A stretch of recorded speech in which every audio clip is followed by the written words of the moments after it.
ഇന്ന് നമ്മൾ വാക്സിനേഷൻ ഷെഡ്യൂളാണ് പറയുന്നത്. നമ്മൾ ഡോഗ്സിൻ്റെ വാക്സിനേഷൻ ഷെഡ്യൂളാണ് ഇന്ന് പറയാൻ പോകുന്നത്. വാക്സിനേഷൻ ചെയ്യേണ്ടത് ഭയങ്കര ഇമ്പോർട്ടൻ്റ് ആയിട്ടുള്ള ഒരു കാര്യമാണ്. നമ്മുടെ വീട്ടിൽ ആനിമൽ ഉണ്ടെങ്കിൽ നമ്മൾ എന്തായാലും വാക്സിനേറ്റ് ചെയ്യും. നമ്മൾക്ക് എന്തെങ്കിലും അസുഖം അവരിൽ നിന്ന് പകരാനോ അഥവാ അവർക്ക് എന്തെങ്കിലും അസുഖം വരാതിരിക്കാനോ വേണ്ടിയാണ് നമ്മൾ എന്തായാലും റെസ്പോൺസിബിൾ ആയിട്ടുള്ള ഒരു പബ്ലിക് ഹെൽത്ത് മെയിൻറ്റെയിൻ ചെയ്യുന്ന ഒരു സിറ്റിസൺ ആണെങ്കിൽ എന്തായാലും ഈ കാര്യം മസ്റ്റായിട്ട് ചെയ്തു. കറക്റ്റായിട്ട് വാക്സിനേറ്റ് ചെയ്യാൻ വിസമ്മതിച്ച ഓണറിനെ ജയിൽ ശിക്ഷയും അതിനൊപ്പം പിഴയും കിട്ടിയിരുന്നു.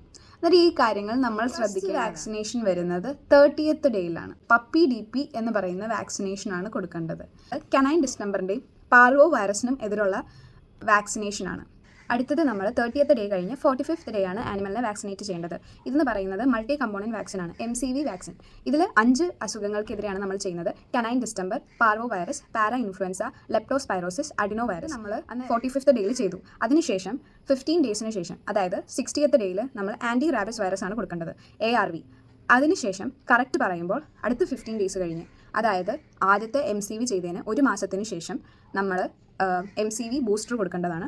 അതുപോലെ തന്നെ ARV ചെയ്തതിന് 1 മാസം ശേഷം കറക്റ്റ് ARV ബൂസ്റ്റർ കൊടുക്കേണ്ടതാണ്. ഇങ്ങനെ നമ്മൾ കറക്റ്റായിട്ട് ഒരു ഇയറിൻ്റെ ഷെഡ്യൂൾ കഴിഞ്ഞു. അതിനുശേഷം എല്ലാ വർഷവും MCVയുടെയും ARVയുടെയും ഓരോ ബൂസ്റ്റർ എല്ലാ ഇയറും നമ്മൾ ചെയ്യണം. ഇങ്ങനെയാണ് ആനിമലിൻ്റെ കറക്റ്റായിട്ട് വാക്സിനേഷൻ ഷെഡ്യൂൾ പോകുന്നത്. പിന്നെ ഡീവോമിംഗ് ഷെഡ്യൂളും ഇതുപോലെ വളരെ ഇമ്പോർട്ടൻ്റ് ആയിട്ടുള്ളൊരു കാര്യമാണ്.